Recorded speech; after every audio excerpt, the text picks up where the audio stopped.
Okay, let's start things off with a quick riddle. What machine runs for 80 or even 90 years, never needs a battery, doesn't need to be plugged in, and constantly repairs itself as it goes? Imagine a machine that literally starts working before you're even born and never stops, not even for a single second. The answer? Yeah, you guessed it, it's the human heart. Welcome to the Explainer. Today, we're not just looking at a piece of biology, we're treating the heart as an absolute feat of engineering. Our mission here is to peel back the layers of this phenomenal, resilient organ to see exactly how it powers human life. It is the ultimate biological engine. All right, here is our blueprint for today. First, architecture, walls and chambers. Then, internal architecture, chambers and septum. Next, mechanics, valves and circuits. After that, the built-in electrical grid. And finally, system failure and maintenance. Let's dive in. But before we start taking this engine apart, I want you to consider this staggering number, 95%. You know how your biceps or, say, your legs feel like lead after a heavy workout? They get totally exhausted? Well, 95% of your heart is made up of this specialized, pure, fatigue-resistant engine called the myocardium. It's literally biochemically designed not to get tired. Just a true marvel of nature. So moving right into section 1, architecture, walls and chambers. Before we crack it open, we really need to see how this engine is actually mounted inside you. The heart sits securely in a central compartment of your chest cavity, a spot called the mediastinum. It's not just floating around loose in there, right? It is incredibly well protected, basically sandwiched safely between your sternum, which is your breastbone in the front, and your vertebral column in the back. That skeletal structure acts as its primary defense shield. And speaking of not floating around, the heart is held in this protective double-walled bag known as the pericardium casing. The outer fibrous layer acts as a heavy-duty anchor, so if you're jumping or running, your heart isn't just bouncing all over the place. Then inside you have the serous layer. Now this is cool. It contains a special fluid that acts exactly like engine oil. It lets the heart constantly expand and contract without rubbing against your lungs and causing friction. Okay, let's zoom in on the heart wall itself, looking at the 3 layers from the outside in. Step 1 is the epicardium, basically the thin outer skin. Step 2 is that myocardium we mentioned earlier. This is the heavy-duty spiral muscle engine. When it contracts, it literally wrings the heart out, kind of like twisting a wet towel, to squeeze out every single drop of blood. And then step 3 is the endocardium. The absolutely crucial thing here is that this inner lining is ultra smooth. It guarantees blood flows with absolutely zero turbulence. If it were even the slightest bit rough, your blood would clot instantly. Crazy, right? All right, section 2, internal architecture, chambers and septum.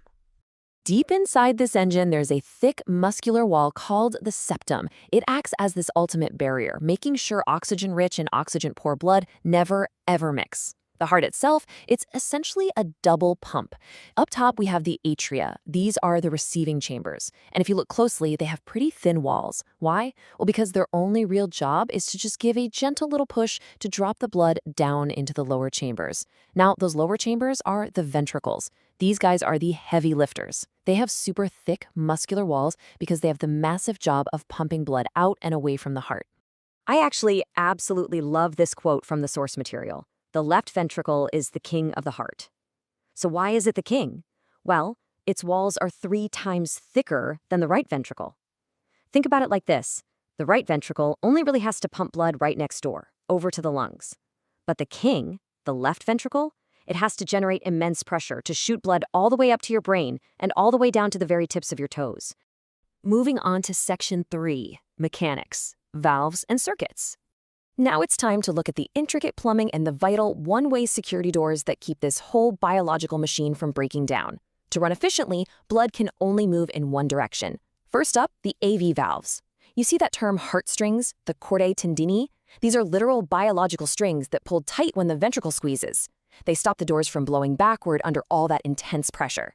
Then we have the semilunar valves, named because they look a bit like little half-moons. When blood leaves the heart, these snap firmly shut so blood can't fall back in. And you know that famous heartbeat sound?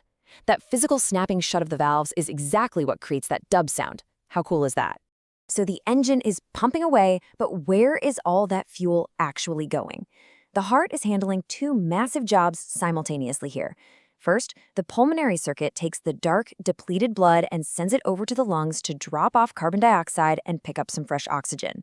At the exact same time, the systemic circuit takes that newly bright red, oxygenated blood and blasts it straight into the aorta, which is your body's largest artery, to feed literally every single organ you have. Which brings us to Section 4, the built-in electrical bray. Have you ever wondered how your heart just keeps beating, even when you're fast asleep, without a single conscious thought? It's all because it has its own, completely independent electrical wiring system. Step 1 starts right at the SA node, which is basically nature's very own pacemaker. It spontaneously generates an electrical pulse.